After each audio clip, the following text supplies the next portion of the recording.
Sport. Bonsoir à tous, bonsoir à toutes, c'est mercredi, il est 21h30, 32, on est un petit peu en retard, on est désolé. C'est l'heure de L-Sport, votre émission 100% sport, 100% sport féminin, avec ce soir, encore une fois, une très très grande invitée. Mais avant toute chose, on va vous présenter l'équipe de ce soir, donc les princesses que vous connaissez bien, Émilie et Amélie. Salut les filles, ça va ce soir? Salut, oui, ça va très bien, bonsoir tout le monde. Bonsoir Mimi, ça va, de ton côté, tout roule? Bonsoir. Eh ben écoute, tout roule. Alors moi j'aimerais commencer l'émission juste par une petite dédicace à une grande championne qui ce soir arrête sa carrière. C'est officiel depuis maintenant à peu près 2 heures. Mademoiselle Laure Manodou qui quitte les bassins définitivement suite à un heureux événement qu'elle attend donc, dans quelques mois, un deuxième heureux événement. Un arrêt de carrière qui sera définitif cette fois-ci, donc merci Laure, merci pour tout et bravo pour ta carrière. Ce soir donc on reçoit à nouveau une grande dame du sport qui n'a pas arrêté sa carrière, rassurez-vous, elle est encore en pleine activité, elle a encore des gros objectifs très très très prochainement. Dans quelques mois, il y a un très très gros objectif en France, on va en parler après. Une joueuse de basket que vous avez suivie tout l'été, donc du côté de Londres notamment. Vous avez vibré autour d'elle, vous l'avez suivie cette année donc du côté du BLMA, donc de l'AT Montpellier. Vous la suivez toutes les semaines autour des résumés de Karine en championnat de basket. Mademoiselle Edwige Lawson-Wade. Bonsoir Edwige. Bonsoir. Ça va Edwige, je me suis pas trop planté dans mon résumé, ça va? Alors, il y a eu une petite erreur. Tu as dit mademoiselle au lieu de madame. Madame, je ne ça le dirai pas à mon mari. c'est ton jeune âge qui veut ça, je pense en fait. C'est ton jeune âge, effectivement, ça m'a un peu perturbé, tu vois. Bon, malgré ça, t'as quand même un palmarès assez famélique, hein. Enfin, assez important, on va dire. Championne d'Europe 3 fois en club, 3 fois l'Euroleague, donc déjà ça montre un peu le niveau, hein. Je suis désolé. Plus 2 défaites, donc 5 finales d'Euroleague. Bon, déjà rien que ça, rien que ça c'est respect déjà. Championne de France 3 fois, Coupe de France 5, tournoi de la Fédé 3, l'Open LFB 2, vice-championne, c'était vice-championne olympique, vice-championne d'Europe en 99, championne d'Europe en 2001 avec la France, bronzée au championnat d'Europe en 2011. On espère en or à l'Euro dans quelques semaines, on espère. C'est quand même un beau palmarès, j'ai envie de dire. Oui, c'est pas mal. Si tu m'avais dit avant de commencer ma carrière que ce serait mon palmarès, j'aurais fini tout de suite. Je parle même pas des quasi 200 sélections de l'équipe de France, hein. Ça reste anecdotique, 200 sélections. Que dire de plus? T'as joué aux États-Unis, t'as joué en Russie, t'as joué partout. Dans les plus grands championnats, bon, c'est pareil, ça, qu'est-ce que tu veux qu'on rajoute? C'est du top niveau mondial. Ouais, c'était de belles aventures, une très belle expérience. Eh ben, on va en parler, justement, on va en parler. Tu connais le principe de l'émission. C'est du débat, 100% débat, 100% sport féminin. Nous, ce soir, on t'a proposé pour commencer 2 débats. Donc le premier, c'est comment gérer son ambition personnelle et la complicité nécessaire avec sa doublette de poste. On le sait, tu es meneuse, donc tu es amené à faire pas mal de rotations à la fois en club et aussi en équipe de France. Donc comment on peut gérer un petit peu tout ça. Et de l'ombre à la lumière, comment gérer une médiatisation par intermittence. Donc beaucoup de médias en équipe de France et un petit peu moins avec le BLMA, malgré que vous soyez leader. Tu choisis quoi? J'avais choisi la médiatisation de l'ombre à la lumière. De l'ombre à la lumière, comment gérer une médiatisation par intermittence. Bah, écoute, c'est un très bon débat. Les filles, ça vous va? Émilie, ça vous suffit, ça vous convient? Ouais, ça ira très bien. Ça vous convient très bien, je pense, hein. On est d'accord. Oui.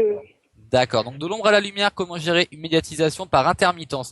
Alors, Edwige, justement, c'est un petit peu fait pour toi ce débat, puisque cet été, on l'a vu, tout le monde était à fond sur vous, tout le monde entier avait les yeux braqués sur vous, tout le monde se demandait un petit peu d'où vous veniez, hein, finalement.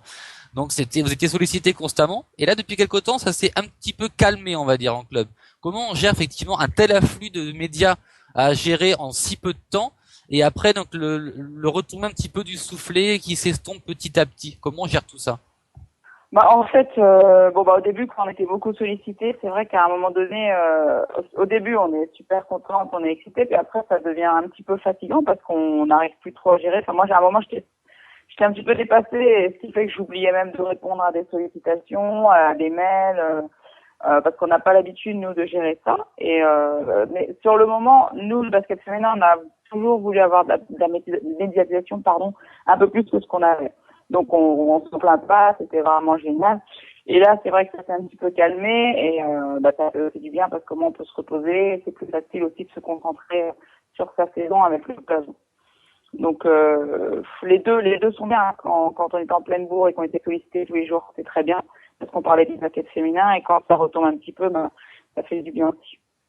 D'accord. Alors effectivement, tu disais à l'instant que ça pouvait fatiguer par moment. On l'a vu notamment en début de saison avec Céline, donc Céline Dumercle, qui était très très très sollicitée et qui Oui. à un moment a eu un gros coup de mou aussi en disant stop. Son entraîneur l'a dit stop, arrêtez, elle en peut plus quoi. Toi, tu l'as un petit peu Céline a été ressenti. encore plus sollicitée que nous. Et c'est vrai qu'elle a dû le ressentir en plus des saisons d'Euroleague, ça a dû être très dur. Moi, par exemple, on a sorti des petites vidéos qu'on a mises sur Internet pour l'Euro 2013. Et ma vidéo doit descendre des marches, par exemple. Et ben, c'était la veille du match de notre premier match championnat de l'Open. Et comme on devait retourner la même scène, je me suis tapé des marches, mais je sais pas combien de fois. Et ça, c'était la veille du match. Et en même temps, on peut pas refuser de faire des choses comme ça parce qu'on a besoin de le faire, de faire la promotion de notre sport. Mais après, c'est vrai que la fatigue physique et mentale, ça peut y jouer aussi sur la qualité des matchs qu'on donne après. Tout à fait. Donc c'est la vidéo donc qui est sortie la semaine dernière, si je ne m'abuse, la toute dernière Voilà. sortie. Celle où Isa Yakubu donc fait un superbe écran sur un pauvre monsieur qui veut prendre un taxi et toi t'arrives à construire son taxi finalement. C'est super, super sympa. Exactement. Et donc, on a dû retourner cette scène plusieurs fois. Et donc, à chaque fois, il fallait que je monte l'escalier, descendre, je monte, je descends. Bah, t'avais Mais qu'à bon, pas j'ai lui trouvé prendre la son taxi. vidéo très sympa. T'avais qu'à pas lui prendre son taxi, le pauvre monsieur qui attendait. Voilà. Le pauvre. Ah, franchement. Alors, on va poser un petit peu la question aux filles. Donc, Amé, toi qui connais un peu plus de médiatisation actuellement par rapport au football féminin en championnat, donc il y a parfois les caméras qui sont là, donc au niveau d'Eurosport et autres. Après, quand t'as des matchs où effectivement t'as pas les caméras, comment on gère les moments d'antenne et les moments hors antenne finalement? Est-ce qu'on les gère différemment ou pas? Ah, Bon, je pense que, enfin, encore chez le foot féminin, c'est quand même encore différent. On n'a pas souvent la télévision. Bon, c'est vrai on a toujours un peu France 3 qui nous suit quand on est chez nous, mais bon, c'est vraiment léger, donc on s'en aperçoit même pas, quoi. C'est quelque chose auquel on ne fait pas trop attention. On fait plus attention. On voit plus les photographes autour des terrains, mais voilà, quoi. C'est pas gênant quand on est dans notre truc. Quand on est dans le match, on est dans le match. On voit rien de ce qui se passe autour. Donc voilà. donc pour toi, avec ou sans, finalement, ça, vous le voyez pas sur le Oui, terrain. oui, Donc, c'est c'est tout vrai à que fait pareil. Ouais. c'est vrai que On vous, c'est est toujours vraiment aussi sur le content. terrain, finalement. Vous, c'est pas à côté, c'est vraiment sur le Ben, terrain. oui, dès que tu rentres dans les vestiaires, il y a plus rien autour. Hein. T'es concentré et point. D'accord, donc c'est vrai que c'est une petite différence par rapport à Edwige qui est très sollicité, qu'il l'a été beaucoup dernièrement et qu'il le sera beaucoup au fil des mois puisque l'Euro approche. On va poser un petit peu la question à Mimi aussi. Donc toi Mimi, si tu devais gérer donc beaucoup de médias d'un coup, une vague de médias d'un coup et d'un coup plus rien, comment tu te sentirais finalement? Ben, après, je vais pas pouvoir me prononcer là-dessus puisque je connais pas et, enfin, après, vu de loin, je pense qu'il faut faire la part des choses et rester quand même concentré sur ses objectifs sans trop se perdre et pour autant en ayant la réponse et l'attente du côté des médias, mais je pense qu'il faut, on va dire, surfer avec la vague et après Edwige m'arrêtera si je me trompe, mais je pense que ça doit être assez encadré quand même à leur demande et puis le jour où elles peuvent pas quoi. Edwige? Ouais, c'est un peu ça. Ouais. De toute façon, les gens comprennent qu'on ne peut pas tout faire. Et c'est vrai qu'il y a la priorité de toute façon toujours des entraînements et des matchs. Donc c'est exactement ça. Si on peut pas, on peut pas. Et puis c'est tout. C'est reporté à un autre moment. D'accord, donc effectivement, c'est vraiment un petit peu au desiderata finalement donc de la sportive, ce qui est très bien, puisque effectivement, on sait que dans certains sports, si le club dit à son sportif tu y vas, il n'a pas vraiment le choix finalement. Donc on a encore un petit peu cette liberté-là aujourd'hui dans le sport féminin qu'on n'a pas forcément Oui, sur les ouais. gars. Mm. Mais c'est vrai qu'on est moins, vu qu'on J'aurais n'a pas l'habitude, on n'est pas aussi organisé que les gros clubs masculins qui, eux, ont sûrement un attaché presse qui peut vraiment régler ça et par exemple, nous, avec l'équipe de France, ça passe par notre attaché presse. Maintenant, en club, on n'a pas une personne qui gère nos interviews, donc c'est vrai que ça peut un petit peu être désorganisé, où tout le monde nous joint directement sur notre portable. Donc là, c'est plus compliqué de s'organiser, mais bon, ça s'est passé après les JO, c'est pas toute l'année comme ça. Et heureusement finalement. Ah mais tu voulais réagir, je crois. Oui, non, ça c'était un peu par rapport à la vidéo qu'a tournée Edwige dernièrement pour la promotion, là. En fait, je voulais te demander, Edwige, si votre entraîneur était au jus de tout ça, par rapport à, par exemple, les dessins de démarche, tout ça. Est-ce qu'il est d'accord pour ces exercices au final que vous faites avant un match assez important quand même? Bah lui, il était pas au courant. Je pense qu'il fallait mieux pas. Mais quand on est rentré voilà, aux Jeux olympiques, c'est vrai que s'il y en avait un qui en avait un petit peu marre, c'était l'entraîneur de Montpellier. Parce que par exemple, on a eu Émilie Gomis qui est revenue blessée. Faut savoir que sur 12 joueuses des Jeux olympiques, il y a plus de la moitié qui est revenue soit blessée ou qui s'est blessée juste en rentrant. Donc c'est vrai qu'après, c'est les clubs qui en ont payé un petit peu les conséquences. Et à un moment donné, on était beaucoup sollicités et lui, il avait envie de reprendre la saison et de nous avoir pour nous entraîner. Et c'est vrai que je sais qu'à un moment donné, il en avait un petit peu marre de ça, quoi.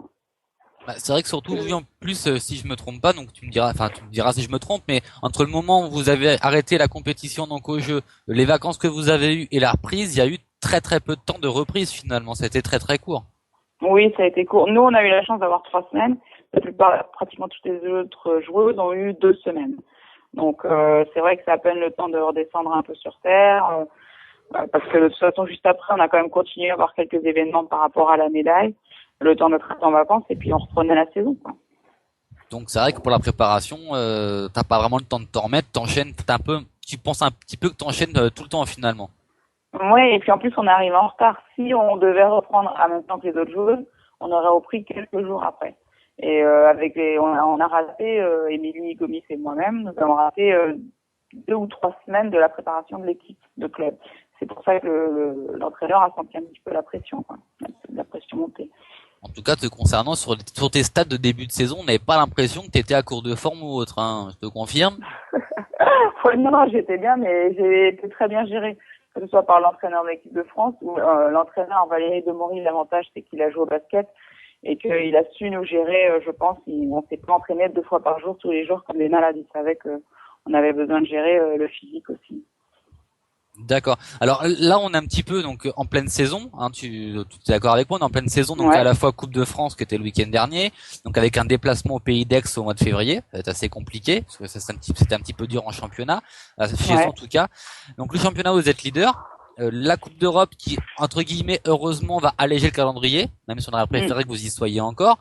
L'Euro qui se prépare. Donc là, au niveau des médias, je pense que vous allez être très très sollicité prochainement, puisqu'il y aura les playoffs, donc vous allez être très sollicité si vous finissez premier de saison régulière. Il y a l'Euro qui va arriver, donc tout le monde va vous sauter dessus. Est-ce que tu appréhendes un peu cette période-là ou tu penses pas du tout pour l'instant au niveau médias? Si, je suis obligée d'y penser puisqu'on a régulièrement des interviews. Enfin, par exemple, demain, j'ai une interview avec Radio France Héros. Enfin, c'est vrai que c'est une année entre les JO, un bon résultat, et l'Euro en France, qui fait qu'on parle un petit peu de nous. J'appréhende pas parce qu'il suffit de bien gérer. C'est vrai que ça va être un petit peu plus difficile d'être dans sa compétition, mais quand même, c'est ce qu'on recherche d'abord. Donc, nous, on est contente. Moi, personnellement, je pense que c'est bien pour le basket féminin. Voilà, même si de temps en temps ça nous fatigue un peu, c'est pas grave, on va pas se plaindre. Donc moi j'appréhende pas du tout, non. D'accord, donc t'as aucune crainte toi particulièrement, tu vas prendre un peu ça comme ça vient et puis petit bonheur là, on verra comment ça se passe quoi, c'est un petit peu l'idée finalement. Oui, et puis après on sera en équipe de France. Alors l'équipe de France c'est quand même le plus haut niveau et là ils vont très très bien gérer. On a des créneaux par exemple horaires pour être avec la presse et c'est souvent après le déjeuner entre 13h30 et 14h30. Donc ça ne dépassera jamais vraiment dans notre journée, dans notre repos, et ça, ils savent très très bien gérer. C'est en plein pendant la digestion, pendant les feux de l'amour, c'est génial. Voilà. Parfait. Donc, on va effectivement poser la question aussi aux filles. Les filles, on va commencer par Émilie. Si toi, tu devais te préparer, à la saison qu'elle vige actuellement, donc Coupe de France, championnat, play-off, tout ce qui s'ensuit, plus l'Euro qui arrive, comment tu gérerais effectivement? Est-ce que tu aurais un peu peur de cet afflux médiatique qui va arriver? De ce qui va arriver? T'en aurais peur ou tu te dirais, bon, on verra de toute façon comment ça se passe, de toute façon, j'ai pas le choix? Peur, non, je pense que j'aviserais plus sur le tas. Et encore une fois, je pense que avec la médiatisation va le staff qu'il y a avec. Donc je pense que après, encore une fois, Edwige, je m'arrête parce que je suis pas dans le sport de haut niveau professionnel. mais avec la médiatisation va l'entourage, et je pense que l'entourage, autre que les sportives, ont assez de recul pour à un moment dire stop quand ça prend le pied sur le championnat ou sur les compétitions qu'elles ont à faire. Donc oui, ça peut être effrayant, oui, on peut se poser des questions. Maintenant, je pense qu'elles peuvent être bien entourées et qu'elles sauront être et se protéger au cas où il y aurait trop de demandes ou trop de débordements. D'accord. Écoute, ça me convient parfaitement. Amé, t'en penses quoi, toi? Si t'avais une masse de journalistes que tu voyais arriver dans quelques semaines, avec tout ce que t'as géré à côté, comment tu réagirais finalement? T'aurais peur ou tu te dirais, bah venez, de toute façon, j'ai pas peur de vous? Écoute, les médias, ça sert toujours en positif en général, donc si on peut, en passant par là, promouvoir pour le football, par exemple, tant mieux. Après, je pense qu'il faut rester concentré sur les matchs à venir, et puis bon, ça après c'est la troisième mi-temps, on va dire. Enfin, ça passe qu'après, c'est pas le plus important en fait. Bon, pour moi, c'est une grosse organisation. Je suis pas dans le cas d'Edwige, donc voilà, c'est quelque chose qu'il faut quand même mettre de côté et enfin voilà, c'est un temps qu'il faut garder à part. Après, il faut rester concentré sur les objectifs sportifs. D'accord. Alors, vous l'avez remarqué depuis quelque temps, puisque sur les pages El Sport, toutes les semaines, effectivement, on met les informations basket notamment. On a des vidéos toutes les semaines. On a eu le bouquin, donc aussi, qui est sorti au mois de décembre sur les braqueuses, le DVD, enfin le film juste avant, au mois de novembre. Donc on a une vraie campagne médiatique de la fédération autour des filles. Clairement. Et quand on voit ce qui s'est un petit peu passé au football dernièrement, est-ce qu'Edwige, t'as peur, toi, à ton niveau, que cette campagne puisse nuire à l'équipe de France, ou au contraire que ça va leur apporter vraiment un plus et une vraie effervescence pour l'Euro? Ça dépend comment on va gérer la pression médiatique et la pression tout simplement, parce que c'est vrai que plus on parle de nous, plus on attend les résultats. Et que après, en tant que sportif de haut niveau, il faut savoir gérer la pression. Il faut pas que ça devienne une pression négative, c'est-à-dire où on devient nerveuse, où il faut absolument gagner. Donc si on n'est pas trop dans le match, on commence à paniquer parce que maintenant on est les braqueuses et qu'on doit tout gagner. Voilà, c'est ce qu'il va falloir gérer. L'avantage qu'on a, c'est quand même une équipe qui est pas trop jeune, parce qu'une équipe jeune peut avoir du mal un petit peu à gérer cette pression, alors que nous, on a quand même beaucoup de choses d'expérience et qui vont pouvoir, je pense, la gérer bien. Il y a des joueuses quand même qui jouent dans des gros clubs en Europe. Je pense à Sandrine Grudal, Isabelle Yacoubou, Céline Dumer, Camille Ndong et Andy Miem sont à Bourges. Elles ont l'habitude, elles également, de la pression des résultats, de toujours gagner des titres. Donc je pense que c'est plus par rapport à ça. Parce que pour le championnat d'Europe, tout le monde nous attend. On nous annonce déjà championne d'Europe. Donc c'est là-dessus où il faudra pas se planter. Alors justement, j'allais y venir. Effectivement, tu l'as dit. Là, si on écoute un petit peu tous les observateurs, la compète étant en France et ayant fini deuxième au JO, tout le monde dit bon bah pour la France c'est finger in the nose et puis ils vont être dorés, ça va être sans problème pour eux. C'est une petite erreur. C'était comme la Russie qui est quand même pas à prendre à la légère finalement aussi. Bah oui, tout à fait. Sachant que la Russie, il leur manquait une joueuse de 2,03 m, c'était pas Novak qui s'était blessé au genou. Et que là, elle y sera l'été prochain. Donc, rien n'est fait. Et puis, en plus, comme dans n'importe quel sport, rien à gagner à l'avance. Donc, c'est vrai qu'il va falloir se méfier et que si nous, on joue pas à notre meilleur basket, on est très loin d'être sûr d'être championne d'Europe ou d'être même en finale. Maintenant, on est capable d'être en finale et on est capable d'être championne, mais c'est pas fait à l'avance. C'est le sport finalement, tout est possible et c'est vrai qu'au JO vous étiez un petit peu la surprise finalement, un petit peu tout en sur-régime dans cette compétition-là avec des matchs absolument incroyables où vous voyez perdre aux prolongations, vous voyez limite perdre avant le match sur les money time et à chaque fois vous êtes revenu d'être passé devant. Enfin, on sait même pas comment vous avez fait franchement. Hein. Les premiers, on a eu une réussite incroyable. Ouais. Oui, il y a eu beaucoup de ça aussi hein, sur certains matchs, c'est certain. La réussite de toute façon ça se provoque, hein, donc clairement il y a pas que ça. Mais c'est vrai que médiatiquement on a l'impression que l'équipe de France elle va tout gagner, elle va tout déchirer à l'Euro. Et est-ce qu'on peut avoir la crainte aussi finalement que les médias se retournent contre les braqueuses dans 6 mois si ça va pas au bout et qu'on dise finalement on les a montés un petit peu trop en régime. Est-ce qu'il y a un petit peu cette peur de l'échec aussi à cause de cette pression médiatique finalement? Non, enfin moi personnellement, je ne l'ai pas parce que comme on en a parlé dans ma carrière, j'ai eu la chance d'aller jouer dans des gros clubs et quand on signe dans un gros club, on l'annonce avant, c'est bon cette année l'objectif c'est de tout gagner. Donc ça j'ai l'habitude d'avoir cette pression-là. Maintenant est-ce que toutes les joueuses ont l'habitude? Je ne sais pas. Est-ce que tout le monde peut gérer de la même façon? Je ne sais pas. Il faudra voir. C'est vrai que plus on est regardé, plus on est médiatisé, plus on nous attend. Au virage, donc c'est vrai que ça va être quelque chose dont le coach il aime beaucoup nous protéger par rapport à ça et je pense qu'il nous protégera de nouveau et c'est pour ça qu'on a un coach qui n'annonce jamais de par exemple la fédération va donner les objectifs, ça va être d'être en demi-finale, je pense qu'ils vont pas nous donner un objectif trop haut parce qu'ils veulent pas qu'on se mette trop de pression et le coach il le fait très très bien ça aussi.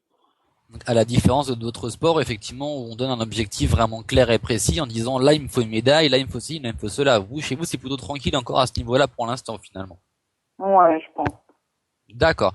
Alors, les filles, est-ce que vous avez des questions par rapport à ce premier thème à poser à Edwige ou des réactions ou on passe directement au second thème? C'est vous qui me dites. Sur ce sujet, ça sera bon pour moi. Je sais pas, Mimi. Moi aussi, c'est bon. D'accord. Donc si tout le monde est d'accord, on va passer dès maintenant au second sujet justement, puisque on est en plein dedans. Hein. C'est vraiment l'année qui veut ça. Du toit du monde au championnat. Comment arriver à se remobiliser après une grande compétition? Alors première question, Edwige, clairement là vous avez flirté avec le toit du monde et on va le dire vous l'avez touché puisque hormis les États-Unis c'est carrément une autre planète. Hein, ils sont pas jouables de toute façon. Donc vous avez effectivement atteint le toit du monde et le toit européen donc notamment au JO. Comment toi t'as fait pour te remobiliser pour le championnat derrière? Parce qu'à côté on se dit c'est quasi le championnat c'est rien finalement. Ouais. De l'extérieur, oui, on peut se demander si c'est facile de passer d'une finale olympique dans une salle magnifique avec 10 000 personnes au petit gymnase du coin. Un match qui a un enjeu un petit peu moindre. Enfin, pour moi, il y a deux manières. Hein. Il y a deux façons de se motiver. Il y a déjà, on est des joueurs professionnels, donc on doit être professionnel et chaque match est très important et on doit mouiller le maillot. Et puis il y a aussi deux, c'est le fait qu'on aime, c'est notre passion. Moi, le basket, c'est ma passion et je m'amuse sur le terrain. Donc que ce soit un match de finale olympique ou un autre match de championnat, si je prends plaisir à jouer, je pense que c'est le plus important quand même. Donc toi finalement t'as pas eu de souci particulier à faire la transition, malgré que t'aies pas eu de temps entre les deux. Non, enfin parce que j'ai eu trois semaines après les Jeux Olympiques dont j'avais vraiment besoin pour décompresser et puis passer à autre chose. En plus je suis partie aux États-Unis parce que mon mari travaillait là-bas et c'est vrai que ça m'a permis de complètement décompresser des Jeux Olympiques. Donc peut-être que je suis arrivée en France bien, où j'avais quand même un petit peu tourné la page par rapport aux JO. Mais c'est vrai que d'autres choses ont peut-être eu un peu plus de mal et d'autres athlètes, je sais que j'avais lu dans les journaux qui pour eux ça avait été plus difficile aussi c'était un peu nostalgique des Jeux Olympiques en fait. D'accord. Alors justement, donc on va poser un petit peu la question aux filles. Toi, Amélie, effectivement, quand vous êtes montée par exemple avec Rodez en D1, tu y étais. Est-ce que c'était dur après de se remobiliser pour la D1 justement? C'était dur de repartir sur une nouvelle aventure ou pas du tout? Non, mais après t'es avec ton équipe, tu prends toujours autant de plaisir à jouer, il y a des arrivées, enfin c'est toujours aussi bien quoi de jouer avec ton équipe, de gagner, enfin voilà. Après je pense à Edwige, l'équipe de France et puis club, ça doit changer un petit peu, mais je pense que c'est toujours pareil quoi. Tu as toujours envie de cette compétition, de jouer, de gagner, et tant qu'il y a une bonne ambiance dans une équipe ou dans l'autre, enfin voilà, c'est essentiel. Après il y a les résultats de toute façon au bout, donc voilà. D'accord. Écoute, c'est effectivement, oui, c'est une bonne réponse. De toute façon, il n'y a que des bonnes réponses, comme tu le sais. On va poser la question à Mimi rapidement. Si tu avais effectivement connu un petit peu ce que Edwige a connu cet été, donc le summum mondial, pour revenir un petit peu au train quotidien, tu penses que tu aurais des difficultés, toi, à sa place, à te remobiliser ou pas du tout? Après, passer de l'effervescence d'une grande compétition à revenir dans son club, oui, je pense que ça peut être compliqué. Maintenant, quand on exerce la passion qu'on aime et que ça soit en grande compétition ou dans son club, partir du moment où on le pratique et on le fait bien, faut garder encore une fois la tête sur les épaules et puis le faire et puis en attendant la prochaine émulation, puisqu'il y en aura toujours. Il y en aura notamment prochainement pour ce qui est du basket à l'Euro. Hein. Donc, ça va venir très vite maintenant finalement. Donc, est-ce que toi, Edwige, t'es déjà arrivé dans ta carrière, parce que t'as quand même une carrière avec beaucoup de gros trophées, on va pas se le cacher, on en a parlé tout à l'heure en début d'émission. Est-ce que t'as eu des moments où t'as eu du mal un petit peu à repartir de l'avant, ou jamais finalement? Si ça m'est arrivé, en fait, pendant que je suis partie jouer en Russie, j'avais aussi fait le choix de jouer l'été aux États-Unis.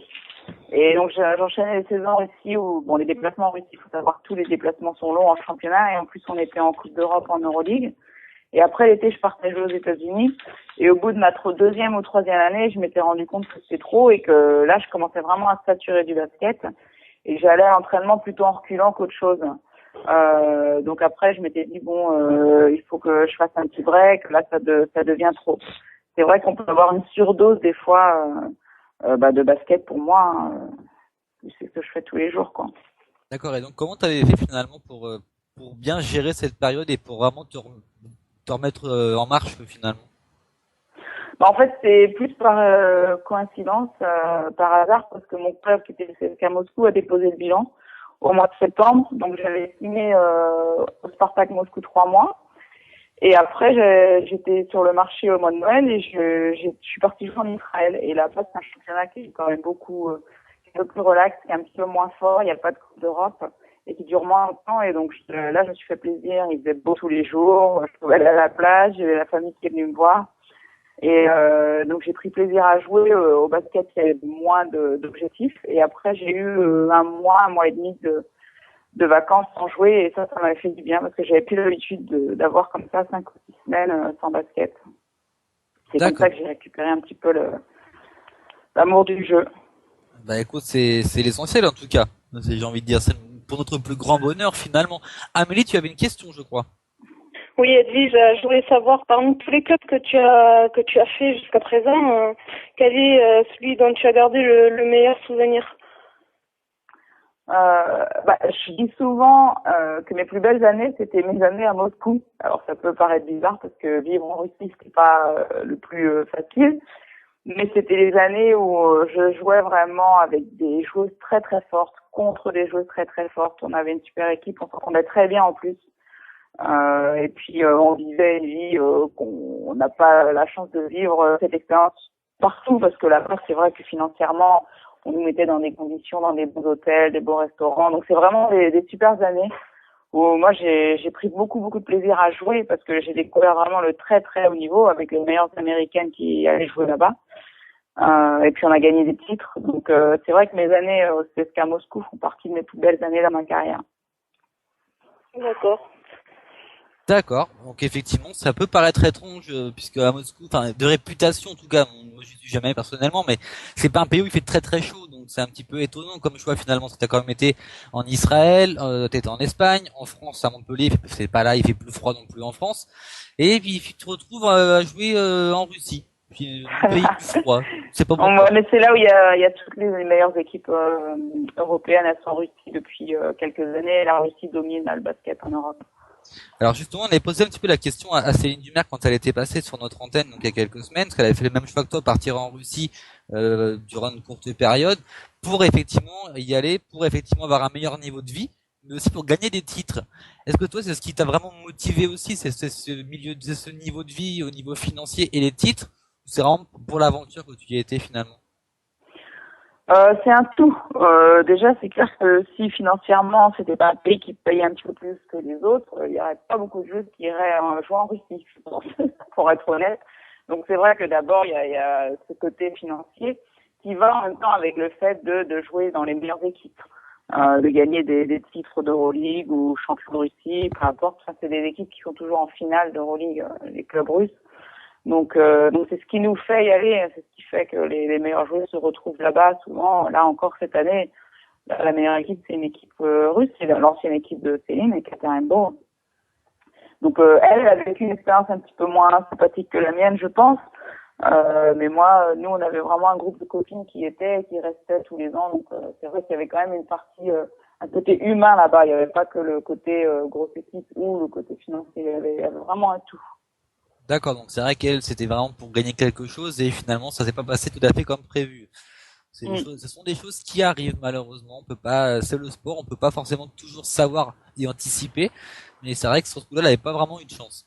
Contrairement à toi, puisque le temps où tu y es passé, t'as quand même enchaîné les trophées, donc notamment le trophée européen. Voilà, ouais, j'ai un peu plus de chance. Qu'est-ce qu'on peut rajouter à ça finalement? Tu y as été, t'as tout gagné. Donc bon. Et c'est vrai que quand alors moi j'aimerais revenir un petit peu sur tes premiers titres, notamment ton premier titre en Euroleague, c'était vraiment le tout premier en 2002, et tu m'arrêteras si je me trompe, c'était avec Valenciennes, c'était vraiment ton tout premier gros titre majeur.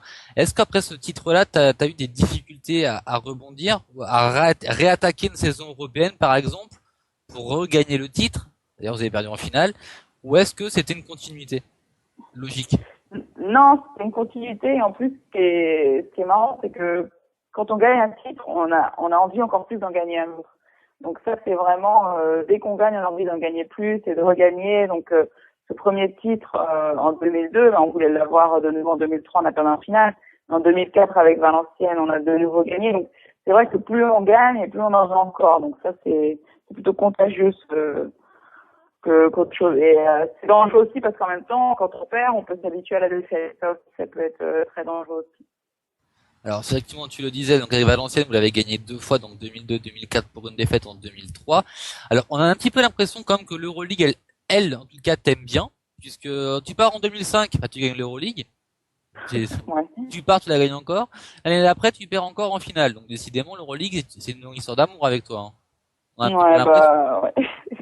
Il y en a qui, toute leur vie, galèrent à la gagner. Toi, non, ça vient comme ça naturellement. Partout où tu passes, limite, tu vas la gagner. C'est ça quand même. J'ai eu de la chance, je suis tombée peut-être dans les bonnes équipes au bon moment. Hein. Ah, il en faut. Il en faut. Donc, si on résume un petit peu la situation, toi, t'as jamais eu de grosses galères finalement pour repartir, mis à part quand t'étais vraiment sur les enchaînements de matchs et de saisons sans vraiment couper. Mis à part ça, dès que t'as pu couper un petit peu, après, ça roulait tout seul. Ouais, non. Mais j'aime beaucoup le basket. Hein. Je suis quelqu'un vraiment de passionné, donc tant que je prends plaisir, ça aide vraiment parce que c'est vrai qu'on fait beaucoup de sacrifices, les sportifs de haut niveau, on a beaucoup de déplacements, notre vie c'est dans le sport, mais si on aime ça, c'est vrai que ça passe bien. Hein. Bah écoute, en tout cas sur le terrain ça se voit, parce que tu as toujours le sourire, donc ça fait effectivement en tout cas très plaisir. Alors on va effectivement continuer un petit peu ce second débat, j'ai envie de dire, parce qu'on a quand même pas mal de questions à te poser. Alors au niveau effectivement des personnes que tu as pu côtoyer, entre autres en équipe de France, ou même dans tes autres saisons en club, est-ce que tu as connu des personnes qui avaient du mal un petit peu à se remobiliser, vers qui tu es allé pour les booster un peu finalement, en leur disant écoute, il y a encore ça qui arrive, c'est pas terminé, on recommence, ça va aller. Ça t'est déjà arrivé ou pas du tout un petit peu de jouer les grandes sœurs à ce niveau-là? Si, ça m'est déjà arrivé, mais c'est souvent ça arrive aux joueuses les plus jeunes, qui n'ont pas encore vécu beaucoup d'expérience, et qui, c'est vrai, des fois baissent un petit peu la tête trop tôt, ou ont une petite larme sur un match. Donc ça m'est déjà arrivé pas mal de fois, ouais, de conseiller à une fille de continuer ou de ne pas abandonner, ou des fois par exemple il y a des entraîneurs qui sont très durs avec certaines jeunes joueuses et elles ont envie de se décourager, donc c'est vrai qu'il faut les encourager et leur dire que nous aussi on est passé par là et que c'est comme ça qu'on devient meilleur. C'est souvent par les moments difficiles qu'on devient meilleur de toute façon. D'accord, donc effectivement t'étais plus amené donc à jouer ce rôle de grande sœur plutôt qu'à être toi épaulé pour avancer, si on résume un peu la situation. Maintenant, oui, parce que moi, je suis plus âgée, mais quand j'étais plus jeune, j'ai joué avec une joueuse qui m'a beaucoup appris, Alison Pfister. J'ai joué avec elle à Aix-en-Provence et à Valenciennes.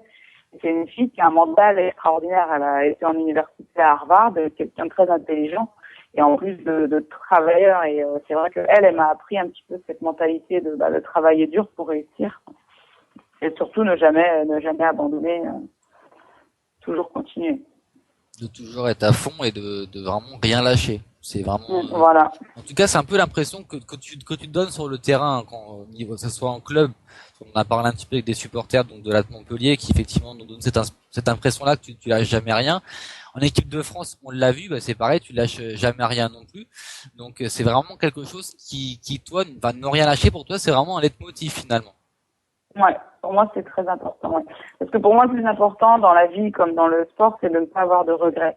Et donc moi c'est comme ça que je vis ma vie, je me vis la vie à pleines dents. Et pareil sur le terrain, quand je sors du match ou d'une saison ou peu importe d'un championnat d'Europe, surtout ce que je ne veux pas, c'est d'avoir des regrets. Donc je me donne tout le temps à fond.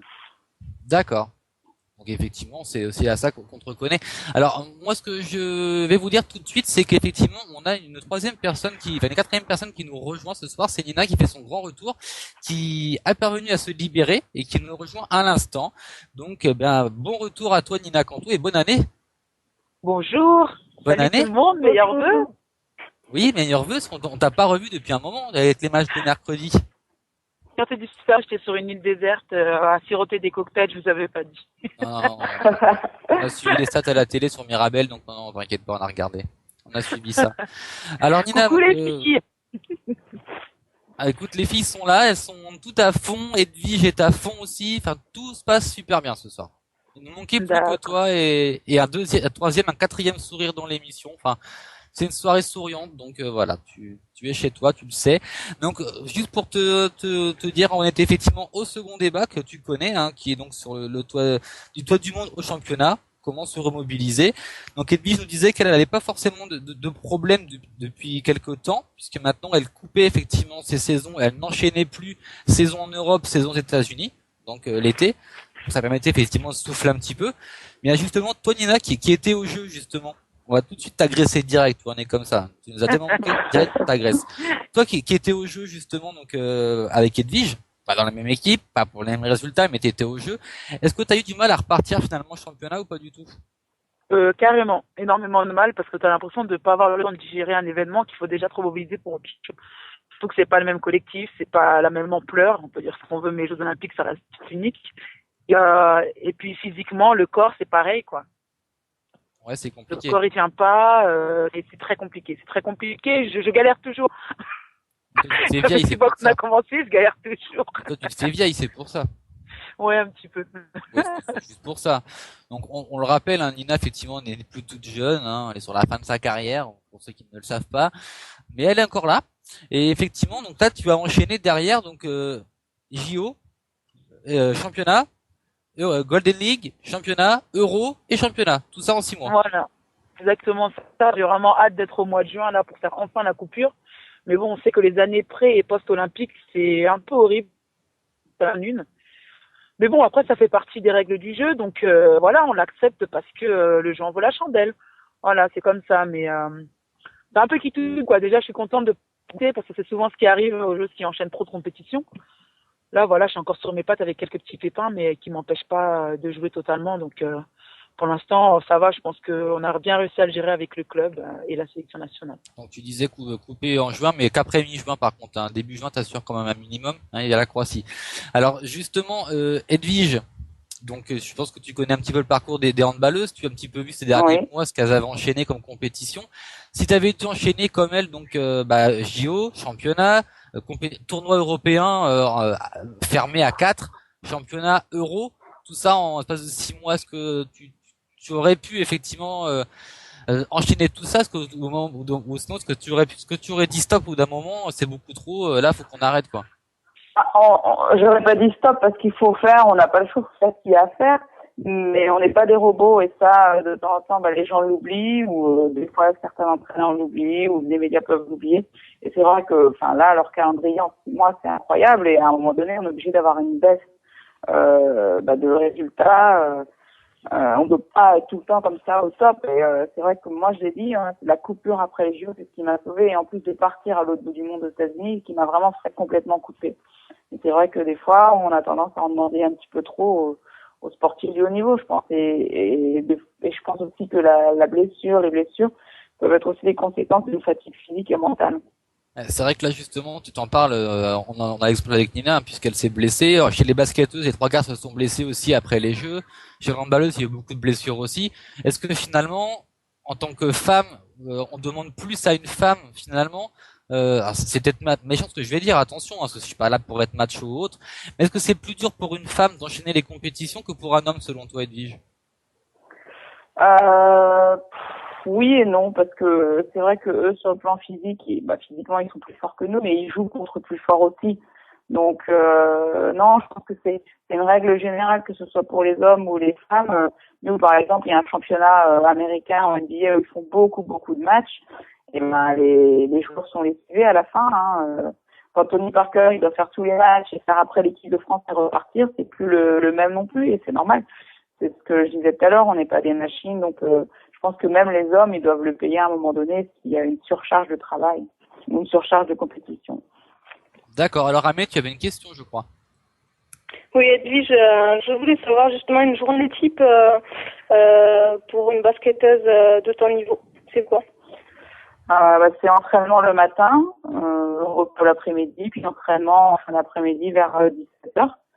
Ça, c'est la journée d'entraînement. On met 2 séances de muscu. Enfin, moi, je fais 2 séances de muscu par semaine, en plus. Donc, et puis on joue le samedi soir.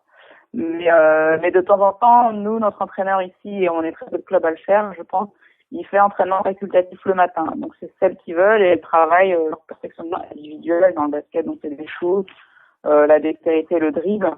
Et ça, je pense que c'est bien parce que quand une fille commence à être vraiment fatiguée et qu'elle pense qu'elle a besoin de se reposer, donc, par exemple, le matin, elle peut se reposer, puis si elle est en pleine forme, elle peut aller travailler. Donc là-dessus, je pense qu'on est plutôt bien géré. C'est assez quand même à la D'accord. carte. Et au final, vous avez que le dimanche comme journée à peu près libre, quoi. Ah oui, une journée complètement libre, ouais, que le dimanche. Ouais. C'est peu, mais c'est déjà pas mal. Alors, Comment ça, c'est déjà pas mal? C'est peu? et encore, le dimanche, Tu verrais bien, toi, attends.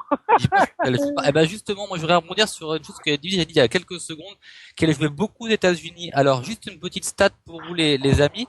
Rien que dans la saison 2010, donc sur une saison complète, ça, seulement, Edwige a joué quand même 141 matchs de championnat aux États-Unis. 141 matchs de championnat. Est-ce que ça vous parle, les filles, déjà?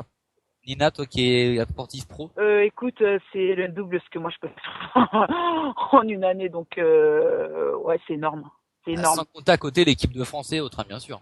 Oui, voilà, c'est tout confondu, quoi. La moitié tout confondu. Je pense que c'est énorme. Après, surtout sur le basket, bon, on en fait quand même un petit peu pour s'échauffer. On n'a pas ton niveau, Edwige, mais on se débrouille pas mal quand même. Avec 141 matchs, tu as pris sur une saison aux États-Unis. De quoi tu parles? Bah là, c'est ce que j'ai vu effectivement comme stat qu'au terme de la saison 2010, au terme de cette saison-là, tu avais joué 141 rencontres, dont 32 en tant que titulaire. Non, ça doit pas être bon. Parce que Ah bah, ce sont les chiffres que j'ai. Ça m'a paru un petit peu fort aussi, mais j'ai trouvé ces chiffres un peu partout, donc c'est un peu paru. Ou alors ça c'est le chiffre pour chez les garçons. Ah non, c'était sur toi. Mais ça m'a paru un peu peut-être bizarre. en tout, parce que aux États-Unis c'est que l'été, donc c'est sur 4 mois et on joue 3 matchs par semaine. Ouais, je pense que ça fait beaucoup quand même. Ouais, ça peut paraître beaucoup, mais bon, sur 4 mois, 3 matchs par semaine, ça monte vite. En gros, on serait déjà pas loin d'une 60aine de matchs, déjà rien que ça sur 4 mois, ce qui est déjà énorme. Voilà, je pense que c'est dans ces eaux-là. Mais c'est vrai que là-bas, ils jouent beaucoup. C'est un championnat, c'est le championnat le plus dur au monde. Il y a beaucoup de matchs. C'est un niveau qui est au-dessus de tous les autres championnats. Donc, c'est vrai que là-bas, c'est pas les vacances. Bah, tu viens pas pour le soleil là-bas. Hein. T'as pas vraiment le temps de le voir finalement. Non. Non, c'est certain quoi. Mais c'est vrai que là l'avantage de ce côté à Montpellier, c'est quand même que le matin c'est entraînement un petit peu à la carte, ce que tous les clubs n'ont pas forcément aussi. Donc comme tu dis, c'est un peu plus souple et ça permet aussi de garder une vie plus ou moins tranquille et familiale finalement le matin si tu as envie.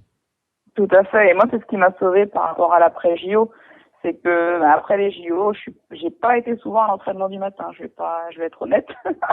On ne voyait pas souvent la salle parce que j'ai plutôt privilégié la récupération.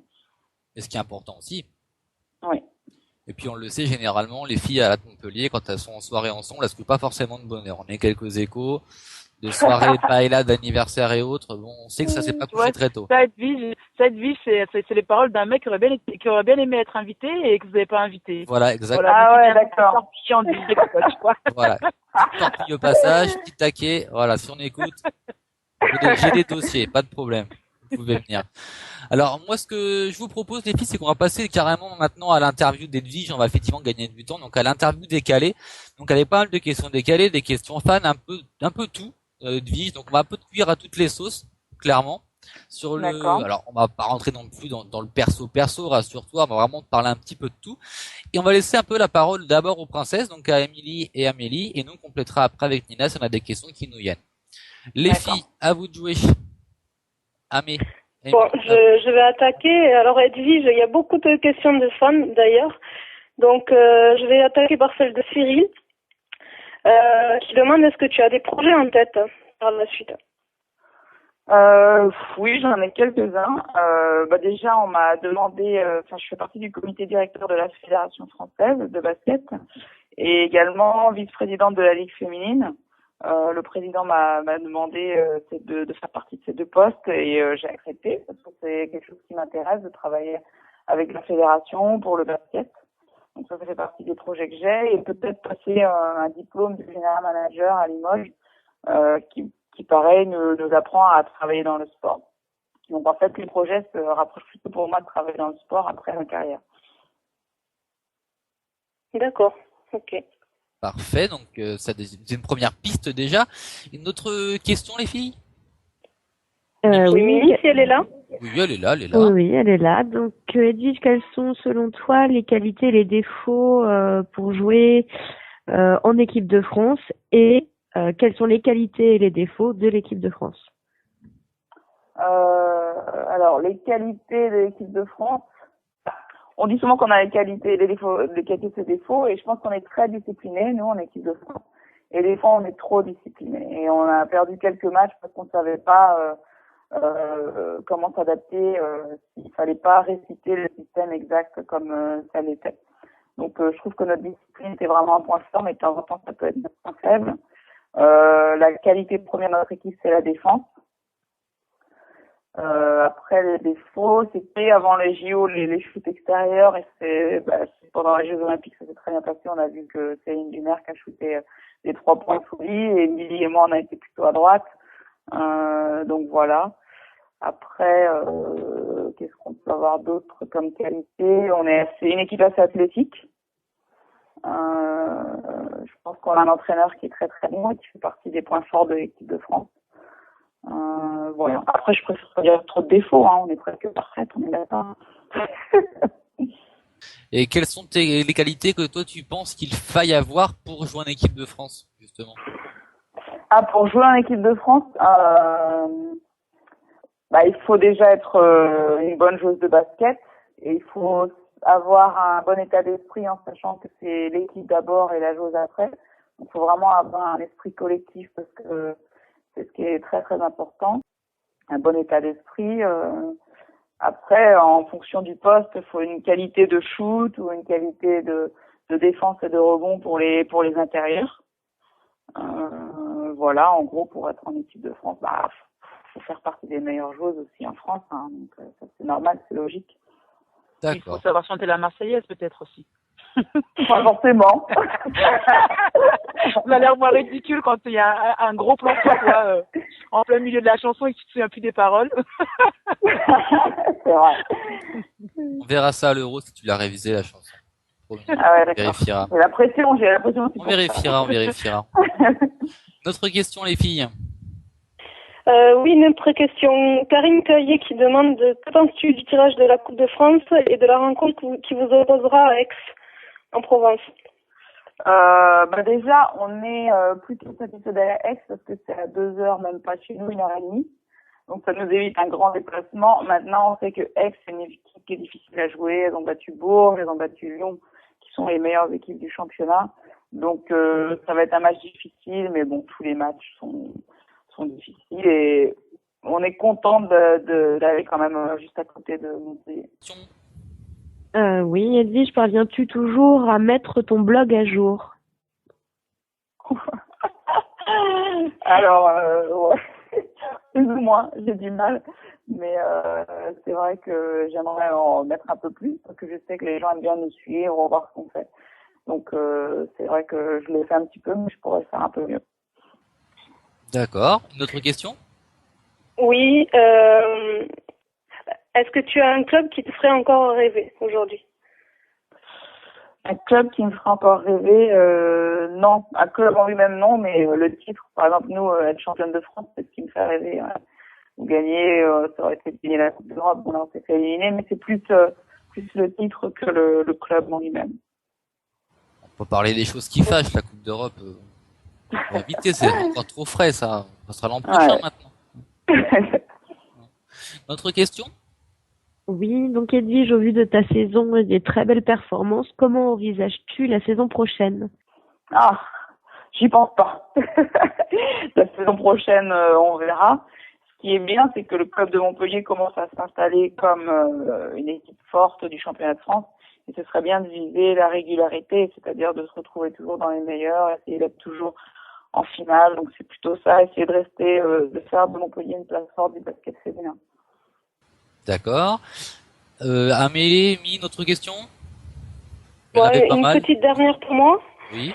Mathieu, qui aimerait savoir pour combien de temps tu penses jouer encore et comment est-ce que tu vois la fin de ta carrière? En fait, là, je suis en train de réfléchir à si j'arrête ou pas de jouer après le championnat d'Europe. Donc, ce serait peut-être la dernière saison cette année avec Montpellier. À voir. C'est vrai qu'il y a aussi une vie de famille. J'aimerais beaucoup avoir des enfants. Ça fait longtemps, et comme on en a parlé, j'ai été un petit peu partout et j'aimerais bien un petit peu me poser et avoir une vie de famille. Donc, je suis en pleine réflexion par rapport à la suite de ma carrière, s'il y en a une ou si ça s'arrête là cet été. Bah, ne dis pas ça, non, ne dis pas ça maintenant. On me pose la question, je réponds. Ça y est, t'as flingué l'enfance. En Faut 2 savoir secondes, que t'as c'est flingué très dur l'enfance. Voilà. d'arrêter. Merci. Voilà. C'est long comme réflexion. Voilà, merci. Ça fait plaisir. Bon, c'est cassé, voilà. Bon. Mais non, l'ambiance n'est pas cassée. Attends, tu rigoles, c'est super important ce que vient de dire. Oui, justement. On passe toutes par là, donc moi je comprends tout à fait ce que tu ressens et de toute façon, je pense que comme pour moi, les choses elles se présenteront à toi de façon très logique. Ton choix il sera facile à prendre, même si maintenant il te semble peut-être compliqué, tu te poses plein de questions. Il y a un moment où soit ton corps il te parle et on peut te dire ce qu'on veut et si tu veux ton enfant, tu auras ton enfant. Soit tu te dis j'en ai encore sous la patte et je préfère jouer 1 an ou 2 et puis derrière j'arrête complètement et t'arrêteras, ou peut-être que finalement on va te proposer un projet de reconversion et ça te permettra de gérer ta vie de famille de façon plus posée. Tu verras, généralement ça se décante, D'accord. Ça, je Mais dans tous conseille les cas, d'une c'est experte, un super beau effectivement. projet. Ça, je conseille de Nina, qui effectivement a mis sa carrière entre parenthèses pendant quelques mois, le temps d'avoir un enfant, et qui est reparti au plus haut niveau derrière. Ah ouais, d'accord. Et c'est pas trop dur de repartir? Mon Dieu Seigneur, je le ferai pas une deuxième fois. On me l'a souvent dit, ça. Non, mais franchement, quand tu sais pas ce qui t'attend, non, parce que quand t'as l'envie, tu sais ce que c'est, le maillot, l'adrénaline, ça te manque. Franchement, quand j'étais enceinte, ça me manquait et voilà, ça m'a vraiment animée pendant ma grossesse. Autant j'étais contente d'être posée, autant voilà, t'as cette pression que t'as plus là. J'ai l'impression qu'on est drogué quoi. Quand t'as vécu tout le temps avec ça te manque. Et vu que j'avais pris 35 kilos, si tu veux, je le rentrais dans mes jeans, donc il valait mieux pour moi que je reprenne le handball. Donc, oui, d'accord. Tu vois ou pas? Mais je peux te demander quel âge tu as? Moi, j'avais 25 ans quand je suis tombée enceinte. Là, maintenant, je vais avoir 29 ans. D'accord. Ah, mais t'es très jeune. Oui, c'est très jeune. Bon, c'est relatif, hein. 29 ans sur le papier, mais mon corps, on dirait qu'il en a 45. Pivot au monde, c'est encore plus brutal que pivot au basket, hein. C'est un peu le même poste, finalement, aussi. Voilà, mais il y a moins de contact chez vous, quoi. Nous, c'est vrai. Ah oui, j'ai vu, ouais. Je dirais pas, mais il m'est arrivé des choses un peu bizarres, tu vois, les mains aux fesses, on refait ta culotte, des trucs bizarres, quoi. Il y a que des filles pour penser à ça. Moi, je regarde pas ces trucs-là, moi. Mimi, une dernière question, peut-être? Oui, alors je vais faire ma petite curieuse puisqu'on a un pied avec les braqueuses. Tout à l'heure, on parlait d'appréhension par rapport à la nouvelle compétition qui arrive. Alors, est-ce que Caps a plus d'appréhension que ses coéquipières par rapport à cette nouvelle compétition qui arrive? Je sais pas si elle a plus d'appréhension, faudrait lui demander à elle, mais en tout cas, c'est vrai que Céline fait partie des joueuses qui ont peut-être un peu plus de pression, vu ce qu'elle a fait, la prestation qu'elle a donnée aux Jeux Olympiques. J'espère que tout le monde sait qu'elle va pouvoir refaire, ou alors peut-être, hein, mais ça va être très dur pour elle de refaire la prestation qu'elle a fait. Donc c'est vrai que par rapport à ça, mais je pense que sa saison à Bourges, ça a dû un petit peu calmer les gens parce qu'après, elle est humaine, elle peut pas nous faire des matchs tout le temps comme ça, donc peut-être que ça s'est redescendu un petit peu, mais c'est vrai qu'elle aura peut-être un peu plus de pression et c'est vrai qu'elle est plus regardée que les autres. Donc là-dessus, ouais. Il faudra qu'elle le gère bien et je pense qu'elle saura le gérer. D'accord, bah merci d'avoir répondu à cette question et en tout cas tu lui feras des gros bisous de la part d'Elsport. D'accord. Ainsi qu'à Émilie d'ailleurs au passage. Émilie Gomis qu'on connaît bien aussi. Nina, est-ce que tu aurais une question à poser à Edwige? Oui, moi, Edwige, j'aurais une question à te poser. J'aimerais juste savoir comment ça se passe entre sportifs à Montpellier, parce que moi, j'ai tous mes potes là, donc au handball. Je sais qu'Émilie connaît Nico Karabatic. Ouais. Je voulais savoir, vous arrivez à vous voir, il y a une association qui est faite pour que tous les sportifs puissent de temps en temps se rencontrer, parce que c'est un peu un club omnisport, vous, donc je veux un peu savoir comment ça se passe. On se voit souvent sur des événements créés par l'agglomération de Montpellier. Après, c'est vrai qu'on va avoir le hand, on va voir un petit peu tous les sports. Émilie Gomis est très très forte pour aller voir tous les sports. Elle est toujours quelque part avec Géraldine Robert, son acolyte. Donc elle représente très bien notre club. Mais c'est vrai que ça c'est super sympa de pouvoir aller au hand, au foot, au volley, au water-polo. Maintenant, on se croise pas plus que ça non plus parce qu'on a tous des calendriers, les matchs le samedi, des entraînements, des coupes d'Europe. Donc c'est vrai que on se croise de temps en temps, mais pas plus que ça. Chacun est quand même occupé dans sa petite vie. Voilà. Et toi, tu trouves quand même que le fait d'être un peu un club omnisport, c'est une vraie locomotive pour vous, le basket féminin quand même? Ouais, moi je trouve ça génial. L'année dernière, l'année qu'a eu Montpellier en tant que ville sportive avec les titres de champion de France du foot, du hand. Enfin, ouais, il y avait eu quand même de super résultats et c'est vrai que moi j'ai trouvé ça super qu'on parle de Montpellier comme ça, comme ville sportive. Et ça nous a poussé aussi au résultat. Et là, j'espère que cette année, on va pouvoir gagner un titre aussi. Il y a le rugby aussi l'année dernière. Et le rugby l'année dernière, ouais. Eh ben, j'espère que des bonnes personnes vont t'entendre, vont écouter ton discours de ce soir. Ça va inspirer pas mal de monde. Alors, comme on dit à bon entendeur, salut. Alors, moi, je voudrais apporter une petite précision sur ce que tu as dit, Nina, sur les rencontres avec éventuellement Nico Karabatic. Nico n'est plus à Montpellier depuis aujourd'hui. Il est parti de Montpellier. Et j'aimerais effectivement... content, t'as pu placer ton scoop, hein. On peut consulter un scoop de nos amis de Handday, donc notre émission de la station. Et au passage, je voudrais saluer notre président Benoît Perabou, qui est handballeur aussi, qui nous écoute ce soir, qui est grand fan d'Edwige, et qui ce soir, effectivement, nous écoute. Donc, je voulais effectivement lui passer le bonjour aussi. Et au passage, je vais poser une question à Edwige en mettant un petit tacle aussi à mes copines du handball. Edwige, vu que vous ne jouez pas généralement ni vous entraînez en début d'après-midi, est-ce qu'à l'instar effectivement des handballeuses, vous suivez les feux de l'amour chez les basketteuses?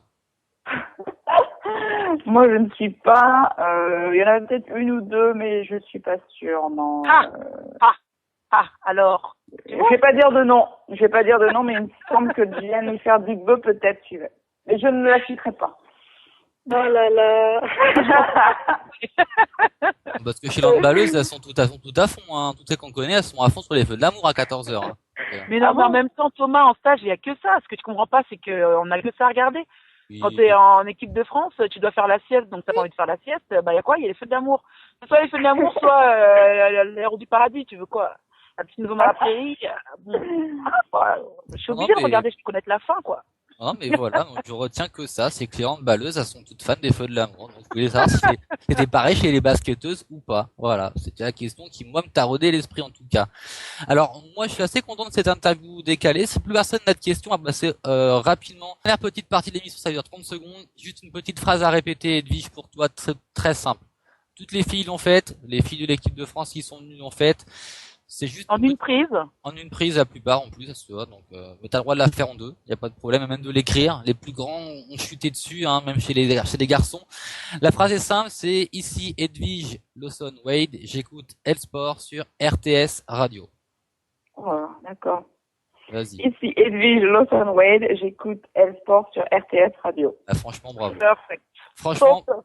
Franchement, bravo. J'en profite au passage pour remercier tous nos partenaires, donc l'UNSS France, Life in Sport, le premier site réseau social pour les sportifs, où Nina doit s'inscrire, effectivement, on n'a toujours pas fait, et j'invite effectivement déjà à le faire aussi.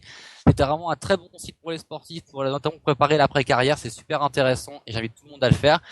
L'UNSS, Femmes de Sport, Et donc, une2.net, nos copains de chez Une2 aussi, qu'on salue. En tout cas, Edwige, moi je te remercie vraiment d'être passé ce soir. C'était vraiment un vrai plaisir pour moi et pour toute l'équipe de t'accueillir. Tu vas faire partie de la grande famille de L-Sport. Tu reviens quand tu veux. Il n'y a pas de souci. D'accord, merci pour l'invitation. Merci de m'avoir invité. Merci. Mais c'est normal, on invite tous les sportifs à venir, à revenir, à revenir. C'est une grande famille, le sport féminin, et on est ravis d'en faire partie. Donc merci à tous. Merci à nos auditeurs. Bonne soirée à tous. À la semaine prochaine. L Sport.